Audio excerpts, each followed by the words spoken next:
Welcome to MuleTown Speed. I'm Brian, and you're watching an engine showcase video. This engine is for sale, and we make a video like this for every engine that we sell so that you can get an in-depth look at your engine and watch it run before you buy it. Although we don't rebuild or remanufacture engines, our process of cleaning, inspecting, testing, and fixing if necessary gives you the confidence that your used engine is going to run great in your project. It'll also protect you from spending big bucks on a crate motor or risking your time and treasure on a junkyard mystery motor. This is engine 353010. It's a 2002 5.3 liter. This is an LM7, which is sort of the bread and butter Gen 3 LS 5.3 truck engine that everybody wants. And this one has 132,000 miles, so fairly low miles for one of these. It's hard to find under 200 nowadays. So this one came out of an 02 Avalanche, but whether you're looking at an Avalanche, a Suburban, Tahoe, GMC Sierra, Silverado, any of those things, they're all going to be the same. If you look at the RPO code LM7, that's what you want. This one is set up for drive-by cable, which keeps things really simple, and it has 706 heads. It's obviously an iron block engine, and because it's a Gen 3, not a Gen 4, it does not have the variable valve timing stuff or the displacement on demand stuff that gets in the way sometimes. Since this one only had 132,000 miles, we didn't really find a whole lot of issues with it, but one thing we do on these engines, if they come in with more than 100 or so thousand miles, we generally go in and replace lifters and head gaskets right off the bat, which we did on this one. So it got LS7 lifters and new ones, and then new multi-layer steel head gaskets. Another thing that we do is we ultrasonic clean and test the injectors. So all the injectors tested fine after cleaning. And then we also do a bottom end inspection where we pull the oil pan off and we look at rod bearings and oil pump pickup, all that kind of stuff, just to make sure that everything looks good there and everything looked great. And it looked like 130-some thousand mile engine on one of these, which generally look very, very good. So all that was done. In addition to that, we also installed a new starter, new water pump gaskets, new spark plugs, oil filter obviously, and then we also replaced the oil pan gasket and the rear cover gasket. And the rear cover gasket is one of those things where if you are buying a used engine, like say from a junkyard that hasn't been tested, you could get it all installed in your project, you fire it up for the first time, and everybody's happy until the next morning, and you look under the truck or the car, and then you see an oil drip in the back. So to fix a rear cover gasket leak, you have to take the engine completely back out of the vehicle to fix. So that's one of the benefits of getting a tested used engine versus something from the junkyard. So just keep that in mind. This is being sold as a level 3 engine, which means it's coming with a PCM that will be programmed to your specifications. So if you want electric fans, or if you want any number of things in the PCM, we'll program those all for you and get it set up so it will be as seamless of an integration into your project as possible. And then for any additional questions you have on a level 3 versus a 2 or a 1, you can go to our website. There's a page there where it actually runs through exactly everything that's included. But basically, you're getting the engine with all the accessories and a flex plate and exhaust manifolds, the wiring harness, fuse block to actually run the engine, and then the PCM. So I think that's it. Let's get to testing. Let's go. All right, this is 353010. This is our 5.3 liter that we're working on today. It's a Gen 3 engine and drive-by cable. And this is the fun part of the program where we get to run it. So I'm going to get my log started here and just show you inlet air temperature is 57 degrees, coolant temp is 55, so we're doing a cold start. It's morning and I have not run this yet today. We ran it yesterday and fixed a couple oil leaks, so we're going to run it again for you so you can see it run, you can hear it run, and you have some confidence when you go to buy an engine if you can actually hear it run beforehand and actually see it's making oil pressure. You can see that it's not leaking, that type of thing. So we're running, we're going to hit our fuel pump, and we're going to fire it up. Here we go.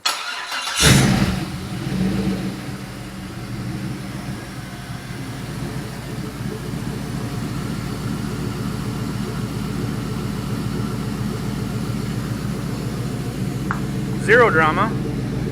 So it will slowly, as it warms up, it'll idle back down to about 700 RPM. Our oil sender is not working on this program here because we have a mechanical gauge.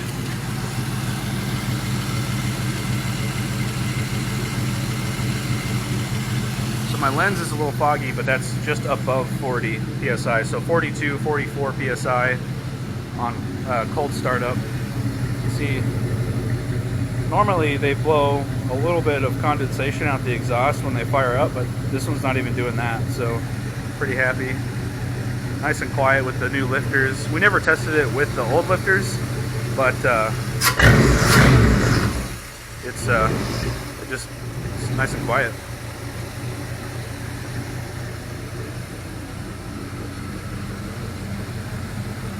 So this comes with all the accessories, your alternator, and if my battery dies, I'm gonna be pissed. Alternator's charging.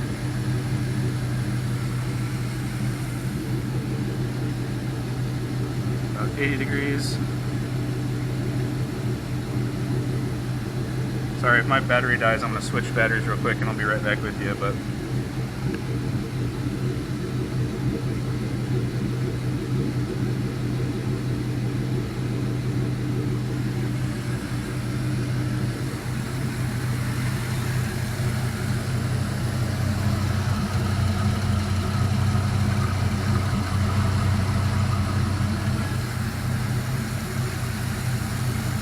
so this has the return style fuel rail on it, which is very, very common. So it has a fuel pressure regulator built into the system. So all you need to do is provide 60 psi to this top hose here, and the engine does the rest. It'll use the fuel that it needs, and then it'll return the rest of it on this port here back to your tank. So it's super easy hookup, and all you need is a decent sized fuel line and return, and you're good to go.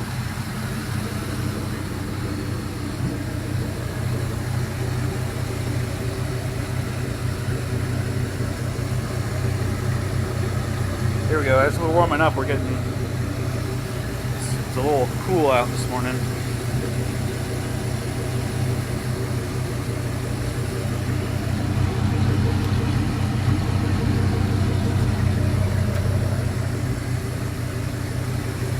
So this does not have EGR. This particular manifold came off of a non-EGR vehicle, so it's blocked off there, and it's blocked off on the manifold, so you don't have to worry about that. There's usually a purge valve that sits right in here. That purge valve is gone. I don't know where it went. It's just gone. But in its place, we installed this air inlet temp sensor, and that allows you to run without a mass airflow sensor, which was something that gets plumbed into your intake pipe.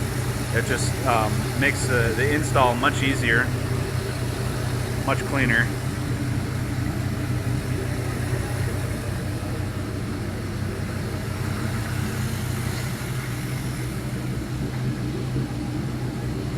So we're at 113 degrees, we're warming up pretty good. You can already see the O2 sensors are switching back and forth. The O2 sensors are included in this in a level 3 package.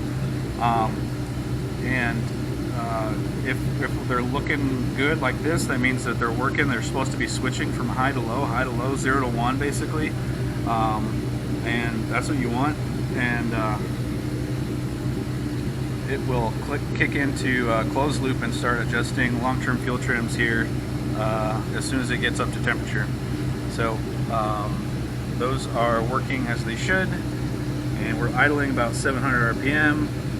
Our map it's pulling a lot of vacuum, which is pretty cool. It's actually less than 30, which is significant. That's good. And yeah, it's doing its thing. Pretty awesome. This is one of those engines that just goes super smooth and works like it should off the bat. You don't have to fight it, anything. It's been pretty awesome. So I'm pretty happy with this.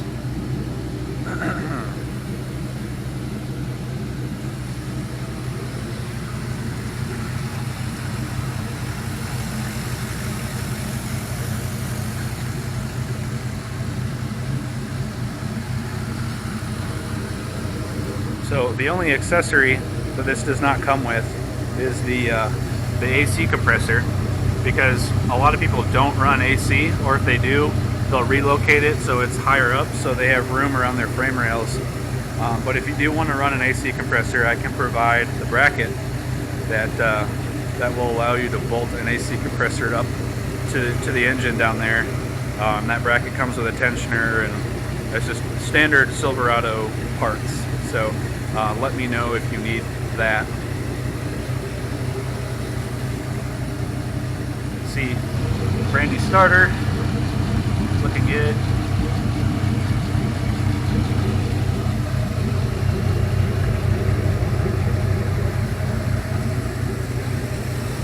Nice and quiet. See, as it's warming up, obviously all that condensation's getting blown out of the exhaust, so we're not, you know, if this was puffing a bunch of smoke once it's warmed up, that's something to be concerned about, because that means you've got water getting into your exhaust somehow. And we have tested plenty of engines that have head gasket problems from the junkyard, and we end up fixing them. So when you get one from us, it'll be sealed up good. It's 144 degrees now. You can see it is going in a closed loop, so it's doing what it's supposed to, and it's trimming fuel a little bit here, which is totally cool. It's doing what it's supposed to do. It's benefits of EFI, it's awesome. And really, the hookup for electrical, everyone is maybe a little bit apprehensive about doing LS swaps because of, you know, it's just, there's more wiring generally than carbureted application. And yeah, that's true, but if you get a package like this that's already set up for your swap, it makes things a whole lot easier, to the point where you basically have to add a key switch wire to your fuse block, then a power wire here, and a power wire to your starter, and it'll fire up and run. That's 3 wires. It's pretty awesome. And yeah, there are other wires to hook up if you need, say you need electric fans, or you need, you know, you can run your fuel pump off the PCM. You can run all sorts of other additional things. You can get as fancy as you want to with this system, but just to get it in and running and start enjoying your hot rod, it takes very, very little effort. And I would argue it's the same amount of wiring, looking at it like a package, than a just a carbureted small block or something. So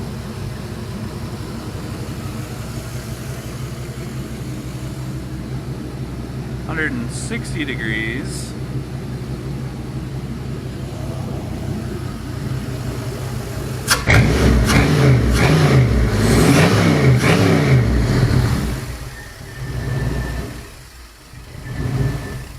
Oh, I did it.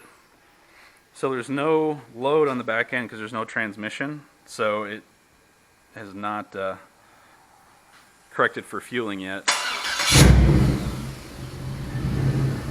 That's my fault.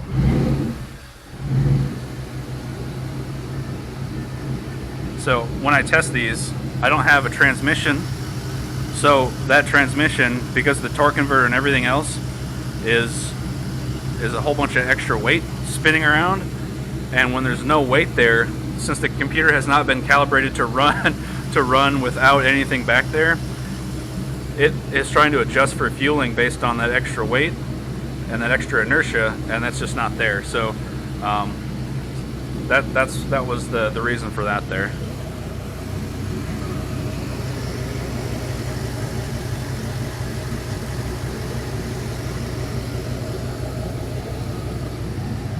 It's got a good rumble to it.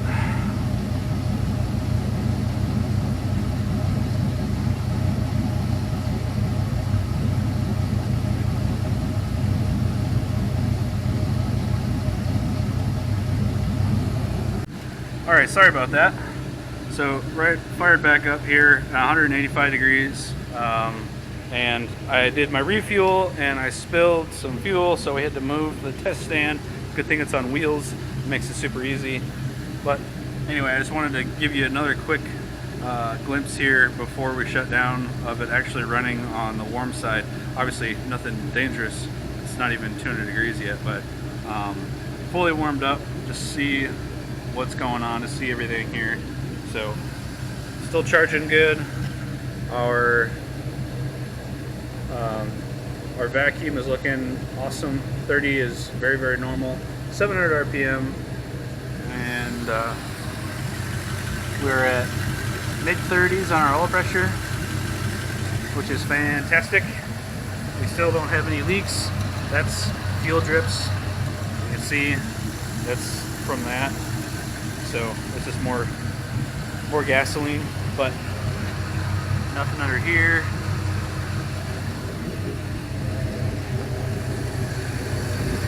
There is, here's a drip coming from this hose here. So that's what that drip is. So it's leaking from my hose, not, water pump or anything.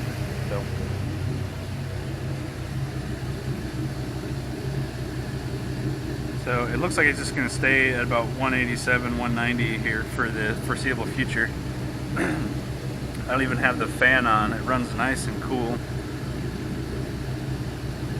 Anyway, I think we'll call it there. Sorry for all the technical difficulties, but it runs awesome. It sounds great, and it's a lower mileage unit. So for those of you that are a little bit more gun shy about, a 200 or a 250,000 mile engine, this is the one to get. So we'll call it there. We'll shut her down, and let's wrap this up. So I hope you liked what you saw there in the run video. If you're interested in this motor, our contact info is all on the right side of the screen here. Let us know the stock number of the engine that you're referring to when you call us, email us, whatever. That way we're all on the same page. We are located in Columbia, Tennessee, and that is about an hour south of Nashville, about an hour north of Huntsville. So for shipping, we can ship all over the country to a dock of your choice for a fee, and we can also deliver the engine to you for a fee, just on our shop truck here, and get you taken care of that way. Or you can come pick it up here in Middle Tennessee. It's all up to you what you want to do. And all of this info, as well as other engines that we have available, and our new PCM programming services, is on our website, MuleTownSpeed.com. That's kind of our hub. So if you have questions, go there and hit us up and let us know if you want this one. Have a great day, everybody. We'll see you.